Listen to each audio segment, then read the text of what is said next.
Hello students, welcome to my channel Learnopedia. तो last class में हम लोगों ने पढ़ा था impact of disintegration of the Soviet union on the world politics, change of power equations in the world politics, जिसके अंदर एक पॉइंट है इमर्जेंस ऑफ न्यू कंट्रीज। तो लास्ट क्लास में हम लोगों ने ये कंप्लीट कर लिया था। जिन लोगों को भी ये चाहिए तो मेरे चैनल पे जाके वीडियो देख लें। आज हम लोग स्टार्ट करेंगे bipolarity and end of bipolarity. तो बाइपोलैरिटी का मतलब है, बाई का मतलब दो होता है, ठीक है, और पोलैरिटी का मतलब पावर सेंटर्स होता है। तो इसीलिए बाइपोलैरिटी का मतलब है दुनिया में दो सबसे पावरफुल कंट्रीज सुपर पावर्स मतलब तो होना, ठीक है। तो वर्ल्ड वॉर टू के बाद 1945 से 1991 दुनिया में अब सुपर पावर्स थे, मतलब यूएसए और यूएसएसआर। यूएसए जो कैपिटलिज्म थी और यूएसएसआर जो कम्युनिज्म था। बाकी छोटे छोटे देश इन दोनों में से किसी एक कैंप के साथ जुड़ते थे। इसीलिए इस पीरियड को बाइपोलर वर्ल्ड कहा गया, ठीक है, बाइपोलर वर्ल्ड कहा गया। अब कुछ फीचर्स है, तो फीचर्स ऑफ बाइपोलरिटी का तो दो super powers, capitalism versus communism, cold war, NATO versus Warsaw pact, arms race, space race, proxy war, ये सब हुआ था। तो अगर स्कूल में सिर्फ दो सबसे पावरफुल ग्रुप्स हो और बाकी स्टूडेंट्स उनमें से किसी एक ग्रुप के साथ चले जाएं तो ये बाइपोलर सिस्टम जैसा होगा। अब एंड ऑफ बाइपोलैरिटी 1985 के बाद सोवियत यूनियन बहुत कमजोर हो गया। 1991 में यूएसएसआर टूट गया। अब सिर्फ अमेरिका ही सुपर पावर बच गया। इसीलिए बाइपोलर वर्ल्ड बाइपोलर वर्ल्ड जो है वो यूनिपोलर वर्ल्ड हो गया। अब क्या क्या रीजन था होने का, तो सोवियत इकोनॉमी वीक हो गया था गॉर्बेचेव का रिफॉर्म्स की वजह से। ग्लासनोस्ट और पेरेस्ट्रोइका ये दो है, ठीक है, तो इसके बारे में पढ़ेंगे। ग्लासनोस्ट होता है ओपननेस और पेरेस्ट्रोइका का आगे पढ़ेंगे। अब नेशनलिस्ट मूवमेंट भी था, यूएसएसआर का डिसइंटीग्रेशन, यूएसएसआर भी टूट गया 1991 में। अब कोल्ड वॉर खत्म हो गया, USA world only super power बना, 15 नए कंट्रीज बने, कैपिटलिज्म और ग्लोबलाइजेशन बढ़े। अब कॉन्टेनमेंट डॉक्ट्राइन, कॉन्टेनमेंट का मतलब है रोकना, ठीक है। वर्ल्ड वॉर टू के बाद अमेरिका को डर था कि यूएसएसआर पूरी दुनिया में कम्युनिज्म फैला देगा। इसीलिए अमेरिका ने डिसाइड किया जहां भी कम्युनिज्म फैलने की कोशिश करेगा हम उसे रोकेंगे। इसी पॉलिसी को कॉन्टेनमेंट डॉक्ट्राइन कहते हैं। अब कौन स्टार्ट किया था ये चीज, तो American diplomat George F Kennedy ने इस आइडिया को स्टार्ट किया था। बाद में प्रेसिडेंट हेनरी ट्रूमन ने इसे अमेरिका फॉरेन पॉलिसी बना दिया। तो ये कैसे, ये जो कॉन्टेनमेंट है ये कैसे अप्लाई हुआ था, तो ट्रूमन डॉक्ट्राइन के थ्रू अप्लाई हुआ था। अमेरिका ने ग्रीस और तुर्की को इकोनॉमिक और मिलिट्री हेल्प दी ताकि वहां कम्युनिज्म ना फैल सके। अब मार्शल प्लान, अमेरिका ने यूरोप के कंट्रीज को बहुत पैसे दिए ताकि उनकी इकोनॉमी स्ट्रांग हो और लोग कम्युनिज्म की तरफ ना जाए। अब नाटो, अमेरिका और वेस्टर्न कंट्रीज ने मिलिट्री अलायंस बनाए। अगर किसी एक मेंबर पर अटैक होता तो सब मिलकर उसकी हेल्प करते, ठीक है। अब कोरियन वॉर, तो अमेरिका ने साउथ कोरिया की हेल्प की ताकि नॉर्थ कोरिया कम्युनिस्ट पूरे कोरिया पर कब्जा ना कर सके। तो ये कौन किया, तो अमेरिका किया। वियतनाम वॉर, अमेरिका ने साउथ वियतनाम की सपोर्ट की ताकि नॉर्थ वियतनाम के थ्रू कम्युनिज्म ना फैल सके। यहाँ पे अमेरिका से मे भी यूएसए का बात हो रहा है, ठीक है, जो कैपिटलिज्म चाहता था। अब कुछ advantage, according to the USA communism के एक्सपेंशन कई रीजन्स में रोका गया। वेस्टर्न यूरोप की इकोनॉमी रिकवर हो गया, ठीक है। अमेरिका का ग्लोबल इन्फ्लुएंस बढ़ा। डिसएडवांटेजेस है तो कोल्ड वॉर और लंबी चल गई, प्रॉक्सी वॉर्स हुए, आर्म्स रेस बढ़ी, दुनिया में टेंशन और ज्यादा बढ़ गई है। नॉन अलाइन मूवमेंट, जिसको शॉर्ट फॉर्म में एनएएम भी कहा जाता है। तो सेकेंड वर्ल्ड वॉर के बाद दुनिया दो कैंप्स मतलब बाइपोलर वर्ल्ड में बढ़ गई है, यूएसए एंड यूएसएसआर। हर देश पर प्रेशर था कि वो किसी एक कैंप में शामिल हो जाए, ठीक है। लेकिन इंडिया, इजिप्ट, यूगोस्लेविया, इंडोनेशिया और घना जैसे नए आज़ाद हुए देश ने कहा हम किसी भी सुपर पावर के कैंप में नहीं जाएंगे, हम अपनी फॉरेन पॉलिसी खुद बनाएंगे। इसी सोच ने नॉन अलाइन मूवमेंट एनएएम को जन्म हुआ, ठीक है। अब कुछ लीडर्स है, कुछ फाउंडर्स है, तो इनका नाम है जवाहरलाल नेहरू जो इंडिया से थे, गमल अब्देल नसर जो इजिप्ट से थे, जोसेफ ब्रोज टाइटो यूगोस्लेविया से थे, सुकर्णो इंडोनेशिया से थे, क्वामे निक्रुमा घना से थे। अब क्या मतलब है नॉन अलाइनमेंट मूवमेंट का, तो नॉन अलाइनमेंट का मतलब है ना अमेरिका के ग्रुप में जाना और ना सोवियत के ग्रुप में जाना। लेकिन इसका मतलब ये बिल्कुल नहीं था कि देश दुनिया का जो इश्यूज है, जो प्रॉब्लम्स है उससे दूर रहेगा। एनएएम कंट्रीज पर हर इशू पर अपना नेशनल इंटरेस्ट और जस्टिस के हिसाब से डिसीजन लेती है। तो नेचर ऑफ नॉन अलाइनमेंट तो कुछ डायनेमिक है। फर्स्ट, एनएएम कोई फिक्स्ड पॉलिसी नहीं थी, सिचुएशन के हिसाब से डिसीजन लिया जाता था, इसीलिए इसे डायनेमिक पॉलिसी कहा जाता था। तो एनएम जो था वो कोई मिक्स पॉलिसी नहीं था, सिचुएशन के हिसाब से ही डिसीजन लिया जाता था, इससे इसीलिए इसे डायनेमिक पॉलिसी कहा जाता है। नॉट न्यूट्रलिटी, बहुत लोग सोचते हैं एनएएम न्यूट्रलिटी मतलब एनएम जो है वो न्यूट्रलिटी के इक्वल है, ठीक है, तो ये गलत है। न्यूट्रल कंट्री वॉर में किसी का सपोर्ट नहीं करती, ठीक है, न्यूट्रल कंट्री जो होता है वो वॉर लड़ाई वगैरह में किसी भी कंट्री का सपोर्ट नहीं करती, लेकिन एनएम कंट्रीज अगर किसी इश्यू पर इनजस्टिस देखती थी तो उसके खिलाफ बोलती थी, इसीलिए एनएम न्यूट्रलिटी नहीं है, नॉट स्ट्रिक्ट न्यूट्रलिटी। तो एनएम कंट्रीज सिर्फ चुप बैठने वाली कंट्रीज नहीं थी, वो पीस को सपोर्ट करती थी, कोलोनियलिज्म का खिलाफ बोलती थी, रेसिज्म के खिलाफ आवाज उठाती थी। अब non attachment with any block, NAM का सबसे इम्पोर्टेंट प्रिंसिपल था किसी भी मिलिट्री या पॉलिटिकल ब्लॉक का मेंबर ना बनना, ना नाटो ना वार्सो पैक्ट। अब अवे फ्रॉम मिलिट्री ब्लॉक्स, नाम एनएएम कंट्रीज जो है वो मिलिट्री अलायंसेस से दूर रहती थी। उनका मानना था कि मिलिट्री ग्रुप से वर्ल्ड पीस को खतरा होता है। अब पॉजिटिव एटीट्यूड, एनएएम सिर्फ एनओ बोलने की पॉलिसी नहीं थी, ये पीस, कोऑपरेशन, डेवलपमेंट, फ्रेंडशिप को प्रमोट करती थी, इसीलिए इसे पॉजिटिव न्यूट्रलिज्म भी कहा जाता है। नो ग्रुपिज्म, एनएएम किसी नए मिलिट्री ग्रुप को बनाना नहीं चाहती थी, उसका एम था सब कंट्रीज के साथ फ्रेंडली रिलेशंस रखना। ब्रॉडर सेंस, एनएएम सिर्फ कोल्ड वॉर तक नहीं था, ये सपोर्ट करती थी world peace, human rights, equality, economic development, decolonisation, anti racism. अब इंटरनेशनल फोरम, तो एनएएम डेवलपिंग कंट्रीज के लिए एक इंटरनेशनल प्लेटफॉर्म बन गए। यहाँ एशिया, अफ्रीका और लैटिन अमेरिका के देश अपनी प्रॉब्लम्स को मिलकर उठाते थे, इससे छोटे देशों की आवाज़ दुनिया में मजबूत हो गई।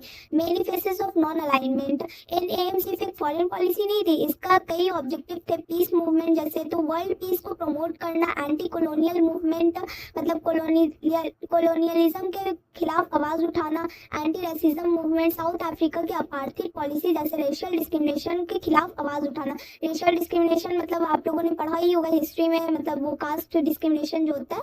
अब डेवलपमेंट मूवमेंट, पुअर और डेवलपिंग कंट्रीज की economy progress, independent foreign policy, हर देश अपनी फॉरेन पॉलिसी खुद डिसाइड करे।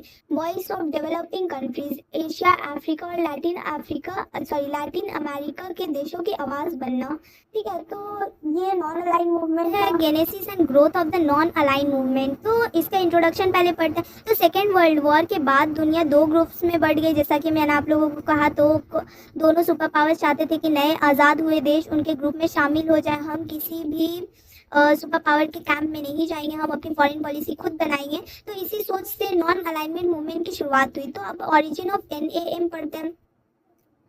तो एनएएम एक दिन में नहीं बना, ये धीरे धीरे डेवलप हुआ था, ठीक है। इसका स्टेप 1 है Asian relation conference. Jawaharlal Nehru ने दिल्ली में कॉन्फ्रेंस बुलाई, एशिया के नए इंडिपेंडेंट कंट्रीज ने एक दूसरे के साथ कोऑपरेशन की बात की।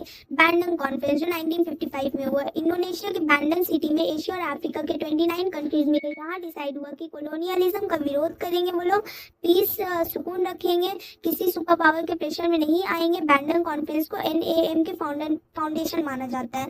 अब स्टेप 3 में बेलग्रेड कॉन्फ्रेंस हुआ 1961 में, यूगोस्लेविया के बेलग्रेड में पहले ऑफिशियल एनएएम समिट हुआ था। इसी कॉन्फ्रेंस से नॉन अलाइन मूवमेंट ऑफिशियली शुरू हुआ। अब कुछ मेन फीचर्स हैं, जवाहरलाल नेहरू, ताइटो, नासर, सुकर्णो को इन्हीं का नाम दिया हुआ है। अब important factors behind the growth of NAM, कुछ इंपॉर्टेंट फैक्टर्स हैं। यूएसए और यूएसएसआर के बीच टेंशन बहुत बढ़ गया, नए इंडिपेंडेंट कंट्रीज किसी भी काम का हिस्सा नहीं बनना चाहती थी। डीकोलोनाइजेशन हुआ, एशिया और अफ्रीका के बहुत देश नए नए आज़ाद हुए थे, वो अपनी इंडिपेंडेंट फॉरेन पॉलिसी बनाना चाहते थे। Opposition to colonialism, NAM countries colonialism और इंपेरियलिज्म के खिलाफ थी, ये हर देश की फ्रीडम को सपोर्ट करती थी।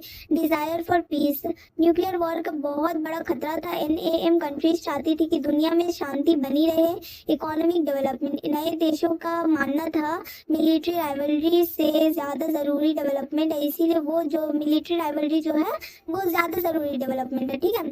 तो इसीलिए वो एजुकेशन, हेल्थ और इकोनॉमी पर ध्यान देना चाहते थे।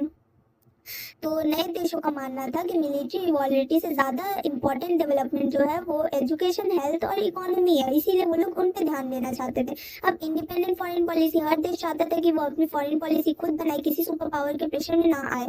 अब पर्सपेक्टिव ऑफ एनएएम, तो एनएएम सिर्फ अमेरिका और यूएसएसआर से दूर रहना ही था, इनका वर्जन बहुत बड़ा था। एनएएम बिलीव करता था वर्ल्ड पीस में, इक्वालिटी ऑफ ऑल नेशंस में, एंटी कॉलोनियलिज्म में, एंटी रासिज्म में, पीसफुल कोएग्जिस्टेंस में, इकोनॉमिक कोऑपरेशन में, इंडिपेंडेंट में foreign policy, respect for sovereignty. अब पंचशील प्रिंसिपल्स है, तो 1954 में इंडिया और चाइना के बीच पंचशील एग्रीमेंट हुआ था। ये एक एग्रीमेंट का नाम है जवाहरलाल नेहरू और ज़ोउ इनलाई ने 5 प्रिंसिपल पीसफुल का एग्जिस्टेंस का दिया, ठीक है, सुकून लाइक दिन का मतलब को एग्जिस्टेंस का पीसफुल प्रिंसिपल्स दिया, ठीक है। तो ये प्रिंसिपल्स बाद में एनएएम का भी इम्पोर्टेंट बेस बन गया। तो 5 जो प्रिंसिपल था वो mutual respect for sovereignty and territorial integrity था पहला वाला। तो हर देश की इंडिपेंडेंस और बॉर्डर्स का रिस्पेक्ट करो, मतलब है इसका। अब सेकंड है म्यूचुअल नॉन एग्रेशन, किसी देश पर अटैक मत करो। अब थर्ड में है म्यूचुअल नॉन इंटरफेरेंस, एक देश दूसरे देश का इंटरनल मैटर में इंटरफेयर ना करे। अब फोर्थ में इक्वालिटी एंड म्यूचुअल बेनिफिट, सब कंट्रीज को बराबर समझो, सबको इक्वल बेनिफिट मिले। फिफ्थ में पीसफुल कोएग्जिस्टेंस, सब कंट्रीज शांति और दोस्ती के साथ रहे। तो ये कुछ फीचर्स थे। अब है नॉन अलाइंड समिट। तो नॉन अलाइंड समिट का मतलब है एनएएम, ठीक है, नॉन अलाइंड मूवमेंट का मेंबर कंट्रीज के हेड, जो नॉन अलाइंड मूवमेंट का मेंबर है वो कंट्रीज के हेड्स का मीटिंग, ठीक है, इसका मतलब यही होता है, ठीक है। तो प्राइम मिनिस्टर हो गया, जैसे प्रेसिडेंट हो गया या कोई किंग हो गया, इन समिट्स में सब कंट्रीज मिलकर दुनिया के इंपॉर्टेंट इश्यूज पर डिस्कशन करती है, जैसे world peace, cold war, nuclear weapons, colonialism, economic development, human rights, international cooperation. Summit का मेन एम था डेवलपिंग कंट्रीज की आवाज़ को दुनिया तक पहुंचाना और किसी भी सुपर पावर के प्रेशर से आज़ाद रहना। अब फर्स्ट नॉन अलाइन समिट है, तो ये बेलग्रेड यूगोस्लेविया में हुआ 1961 में, तो 1 to 6 सितंबर 1961 में हुआ। तो पार्टिसिपेंट्स 25 इंडिपेंडेंट कंट्रीज थे। इनके main leaders Jawaharlal Nehru, Tito, Gamal Abdel Nasser, Sukarno, Kwame Nkrumah, ठीक है। तो इनका मेन डिसीजन जो था वो कोल्ड वॉर का खिलाफ बोल रहे थे ये लोग, न्यूक्लियर वेपन्स के खिलाफ आवाज़ उठा रहे थे ये लोग, कोलोनियलिज्म के खिलाफ आवाज़ उठा रहे थे, पीसफुल कोएग्जिस्टेंस को चाहते थे ये लोग, उसको सपोर्ट करते थे, इंडिपेंडेंट फॉरेन पॉलिसी चाहते थे। तो ये पहले ऑफिशियल एनएएम समिट था। इसी कॉन्फ्रेंस से एनएएम को इंटरनेशनल पहचान मिला। अब सेकेंड समिट हुआ था, तो ये मेन फोकस करता था अफ्रीका के फ्रीडम मूवमेंट्स में, अपार्थाइड के खिलाफ आवाज उठाने में, पैलेस्टाइन इश्यूज में, और पैलेस्टाइन का जो इशू था उसमें, और इकोनॉमिक कोऑपरेशन में, ठीक है। तो ये हुआ था कायरो इजिप्ट में 1964 में। एनएएम और स्ट्रॉन्ग हो गया इससे। तो अब थर्ड समिट हुआ था लुसाका जाम्बिया 1970 में। तो इसका मेन टॉपिक है साउथ अफ्रीका का अपार्थाइड पॉलिसी के खिलाफ आवाज उठाना, कोलोनियलिज्म खत्म करना, इकोनॉमिक इक्वालिटी। फोर्थ समिट है अल्गेरिया 1973। इसका मेन डिसीजन था new international economic order NIEO की डिमांड, ठीक है, डेवलपिंग कंट्रीज को इकोनॉमिक जस्टिस। अब फिफ्थ समिट हुआ कोलंबो श्रीलंका 1976 में, इकोनॉमिक कोऑपरेशन हुआ, ठीक है, इंडियन ओशियन को पीस जोन बनाना। अब सिक्स समिट में हवाना क्यूबा 1979 में हुआ। इस समिट में क्यूबा सोवियत यूनियन के बहुत क्लोज था, इसीलिए एनएएम के अंदर डिफरेंस शुरू हो गया। इंडिया और यूगोस्लेविया ने कहा एनएएम किसी सुपर पावर के इन्फ्लुएंस में नहीं आना चाहिए। सेवन समिट न्यू दिल्ली में हुआ इंडिया का 1983 में। तो इसके जो प्राइम मिनिस्टर थे उस टाइम पे वो इंदिरा गांधी थे। अब न्यूक्लियर डिसआर्ममेंट हुआ, वर्ल्ड पीस चाहता था सब कोई, north south dialogue, economic development. India का जो इंटरनेशनल इंपॉर्टेंस बहुत ज़्यादा बढ़ गया था उस टाइम पे। अब बाद में भी बहुत सारे समिट्स हुए, ऑब्जेक्टिव्स ऑफ एनएएम समिट्स, कुछ ऑब्जेक्टिव्स दिए हुए हैं यहाँ पे। हर समिट का एम था world peace, cold war tension कम करना, न्यूक्लियर वेपन्स कम करना, कोलोनियलिज्म का एंड, रासिज्म के खिलाफ आवाज उठाना, डेवलपिंग कंट्रीज की इकोनॉमी इंप्रूव करना, इंटरनेशनल कोऑपरेशन बढ़ाना। Importance of NAM, summit. कुछ इंपॉर्टेंस है यहाँ पे, तो डेवलपिंग कंट्रीज को एक प्लेटफॉर्म मिला, छोटा देशों जो छोटे छोटे देश होते हैं उनकी आवाज़ मजबूत हुआ, कोल्ड वॉर के टाइम पे पीस का मैसेज दिया, कॉलोनियलिज्म और अपार्थेड के खिलाफ सपोर्ट दिया, इकोनॉमिक कोऑपरेशन बढ़ाया। है यूनिपोलर वर्ल्ड। तो सबसे पहले यूनि का मतलब समझिए, यूनि का मतलब होता है एक, और पोलर पावर सेंटर। इसीलिए यूनिपोलर वर्ल्ड का मतलब है ऐसी दुनिया जहां सिर्फ एक ही सुपर पावर हो और वही वर्ल्ड पॉलिटिक्स पर सबसे ज्यादा असर रखे, ठीक है, कंट्रोल रखे। तो कैसे यूनिपावर वर्ल्ड बना? 1945 से 1991 तक दुनिया बाइपोलर थी, दो देशों में बटी हुई थी, लेकिन 1991 में सोवियत यूनियन टूट गया, डिसइंटीग्रेशन ऑफ यूएसएसआर, अब अमेरिका का कोई बड़ा राइवल नहीं बचा, इसीलिए दुनिया यूनिपोलर वर्ल्ड बन गई और यूएसए दुनिया की ओनली सुपर पावर बन गई। अब सोचो कि एक क्लास में पहले दो मॉनिटर था, दोनों के मतलब बात चलता था, फिर एक मॉनिटर स्कूल छोड़ देता है, अब सिर्फ एक मॉनिटर बचा, वैसे ही यहाँ पे यूनिपोलर का बात किया गया। अब features of the unipolar world, तो वन सुपर पावर, यूएसए दुनिया का सबसे पावरफुल देश बन गया, मिलिट्री, इकोनॉमी, साइंस और टेक्नोलॉजी में उसका कोई बराबर का राइवल नहीं था, कोई बराबर का साथ नहीं था लड़ने वाला, ठीक है। अब है अमेरिका डोमिनेंस, अमेरिका का इन्फ्लुएंस बहुत बढ़ गया, कई इंटरनेशनल डिसीजंस में अमेरिका की बात को इम्पोर्टेंस मिलने लगी। End of the cold war, USSR के टूटने के बाद कोल्ड वॉर खत्म हो गया। चाइना है, तो कोल्ड वॉर के बाद चाइना बहुत तेजी से आगे बढ़ा। पहले चाइना एक गरीब कंट्री माना जाता था, लेकिन रिफॉर्म्स के बाद उसकी इकोनॉमी बहुत स्ट्रांग हो गई। चाइना का स्ट्रेंथ क्या क्या था? तो दुनिया की सबसे बड़ी मैन्युफैक्चरिंग पावर बन गया, एक्सपोर्ट बहुत बढ़ गया, टेक्नोलॉजी में प्रोग्रेस की, स्ट्रांग मिलिट्री बनाई, न्यूक्लियर पावर भी है, यूनाइटेड नेशन सिक्योरिटी काउंसिल का परमानेंट मेंबर है। अब है वर्ल्ड पॉलिटिक्स में रोल, चाइना एशिया और दुनिया की पॉलिटिक्स में बहुत इंपॉर्टेंट रोल निभाता था। आज चाइना को अमेरिका का सबसे बड़ा कॉम्पिटिटर माना जाता है। अब है रशिया, 1991 में यूएसएसआर टूट गया, लेकिन रशिया उसका सबसे बड़ा सक्सेसर बना रहा। याद रखिएगा किसका सक्सेसर था? यूएसएसआर, ठीक है। तो शुरू में रशिया वीक था, लेकिन बाद में उसने अपनी मिलिट्री और इकोनॉमी को फिर से मजबूत किया। रशिया का स्ट्रेंथ क्या क्या था? तो न्यूक्लियर वेपन्स, पावरफुल आर्मी उसके पास था, permanent member of the UN security council, UN security council का परमानेंट मेंबर था, ऑयल और नेचुरल गैस का बड़ा प्रोड्यूसर था वो।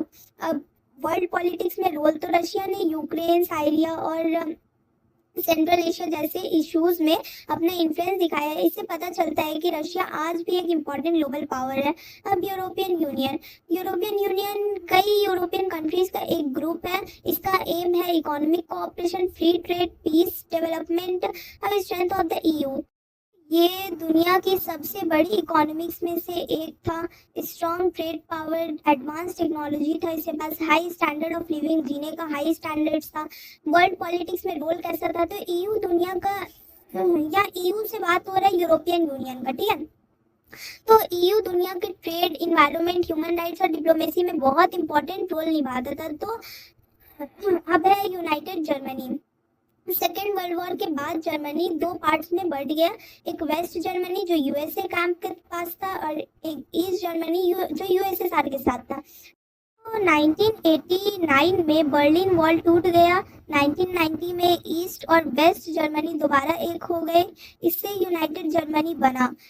एकीकरण के बाद, मतलब एक होने के बाद, यूनिपोलैरिटी के बाद जर्मनी यूरोप की सबसे पावरफुल इकोनॉमी बन गई। आज जर्मनी यूरोप की सबसे बड़ी इकोनॉमी है, यूरोपियन यूनियन का लीडिंग कंट्री है जर्मनी, इंटरनेशनल पॉलिटिक्स में इम्पोर्टेंट रोल निभाता है जर्मनी। अब नेक्स्ट पॉइंट में हमारे यूनिपोलैरिटी, पोलर का मतलब तो आप लोगों को मैंने बता ही दिया था। तो अब कुछ फीचर्स इसका पढ़ लेते हैं। यूनिपोलैरिटी को मैं एक बार और बता देती हूँ, यूनि का मतलब एक और पोलर का मतलब पावर सेंटर। तो इसीलिए यूनिपोलैरिटी का मतलब है ऐसी वर्ल्ड सिस्टम जहाँ सिर्फ एक ही सुपर पावर हो और वहाँ दुनिया की जो वो है वो दुनिया का पॉलिटिक्स, इकोनॉमी और मिलिट्री पर सबसे ज़्यादा इन्फ्लुएंस रखता हो, सबसे ज़्यादा कंट्रोल रखता हो। 1945 से 1991 तक दुनिया का बाइपोलर थी, आप लोगों को मैंने ये भी बताया है। अब कुछ फीचर्स है यूनिपोलैरिटी का। तो वन सुपर पावर, ये यूनिपोलैरिटी की सबसे बड़ी बड़ी पहचान है, सिर्फ एक देश सबसे पावरफुल होता है। 1991 के बाद ये रोल यूएसए ने निभाया। उनके पास सबसे strong military, economy, technology, political influence था। Dominance in world politics, unipower world में सुपर पावर का इन्फ्लुएंस बहुत ज़्यादा होता है। इंटरनेशनल इश्यूज में उसकी बात को इम्पोर्टेंस मिलती है। कई कंट्रीज उसका सपोर्ट या ऑपोजिशन को ध्यान में रखकर डिसीजन लेते हैं। मिलिट्री सुपरियोरिटी, यूनिपोलर पावर के पास advanced weapons, nuclear weapons, strong navy, air forces, modern technology होती है। इसी वजह से वो मिलिट्री टर्म्स में दूसरे देशों से आगे होता है। अब इकोनॉमिक डोमिनेंस, तो सुपर पावर की इकोनॉमी बहुत स्ट्रॉन्ग होती है, उसकी कंपनीज और करेंसी का दुनिया पर असर होता है। ट्रेड और इन्वेस्टमेंट में भी उसका इन्फ्लुएंस रहता है। अब technology leadership, unipolar power science और टेक्नोलॉजी में भी आगे होता है, जैसे information technology, space research, artificial intelligence, defence technology. इससे उनकी अब है examples of US unilateralism, Iraqi war. तो ये अमेरिका ने कहा कि इराक के पास वेपन्स ऑफ मास डिस्ट्रक्शन, इसका शॉर्ट फॉर्म में भी आप लोगों को पूछा जा सकता है, WMDS है। ठीक है, यूएन सिक्योरिटी काउंसिल से क्लियर अप्रूवल ना मिलने के बाद भी अमेरिका और उसके कुछ अलाइज ने इराक पर अटैक कर दिया।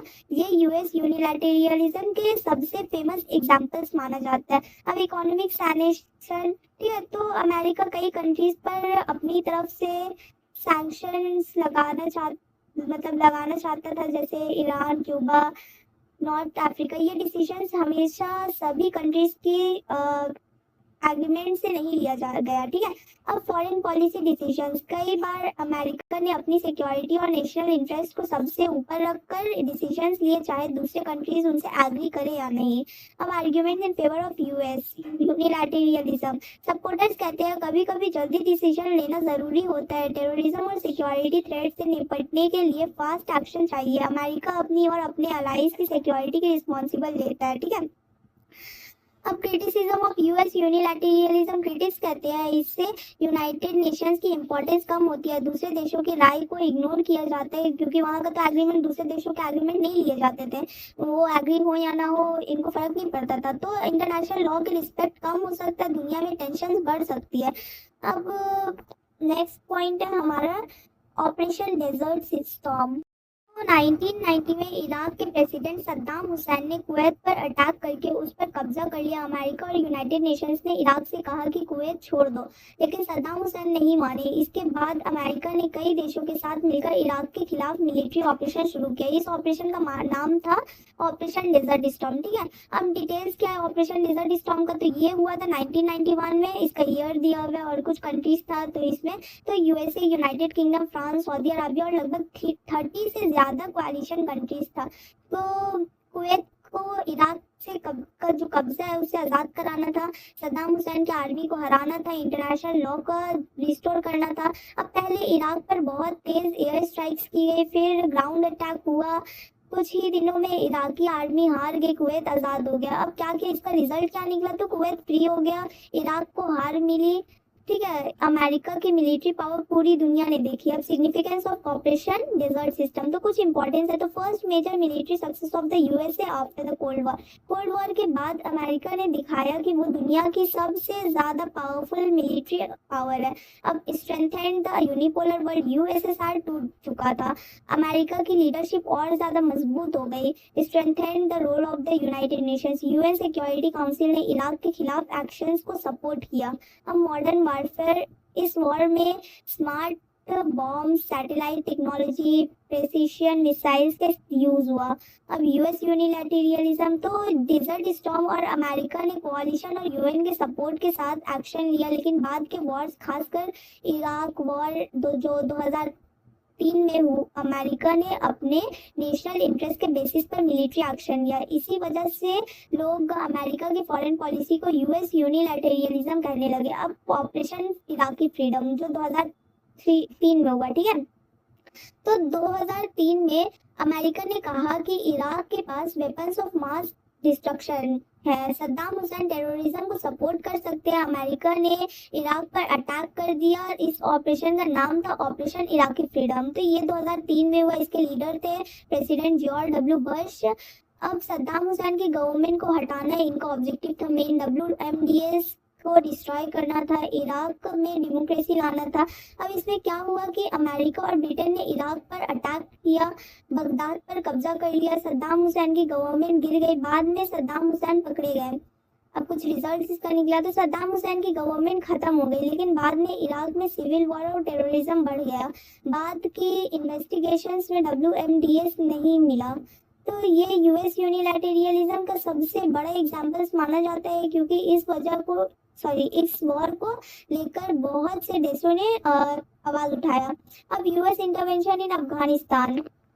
अब 11 सितंबर 2001 को अमेरिका में 9/11 टेररिस्ट अटैक हुआ। इस अटैक के लिए अल कायदा को जिम्मेदार माना गया। अल कायदा का leader Osama bin Laden Afghanistan में तालिबान के प्रोटेक्शन में था। अमेरिका ने तालिबान से कहा ओसामा बिन लादेन को हमें दे दो।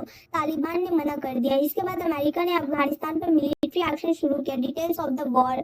तो कब हुआ था ये वॉर? 2001 में हुआ। ऑपरेशन इंड्यूरिंग फ्रीडम, ठीक है। तो इसका ऑब्जेक्टिव मेन था अल कायदा को खत्म करना, ओसामा बिन लादेन को पकड़ना, तालिबान गवर्नमेंट को हटाना, टेररिज्म के खिलाफ वॉर। अब क्या हुआ? तो अमेरिका ने एयर अटैक स्ट्राइक्स किए, तालिबान गवर्नमेंट गिर गई, नई अफगान गवर्नमेंट बनी। वॉर लगभग 20 ईयर्स तक चलता रहा। अब एंड ऑफ द वॉर 2021 में अमेरिका ने अपनी फोर्सेस अफगानिस्तान से वापस बुला ली। अमेरिका के जाने के बाद तालिबान ने दोबारा अफगानिस्तान पर कंट्रोल कर लिया।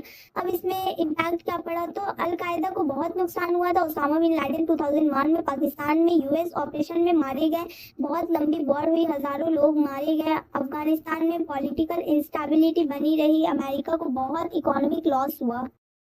अगर ये वीडियो आप लोगों के लिए हेल्पफुल हुई हो और आप लोगों को पॉलिटिकल साइंस का चैप्टर 1 समझ आ गया हो, क्योंकि ये चैप्टर तो खत्म हो गया, तो अगर समझ आ गया हो तो इसे लाइक शेयर सब्सक्राइब करें। अगर कोई डाउट हो तो आप लोग कमेंट कर सकते हैं।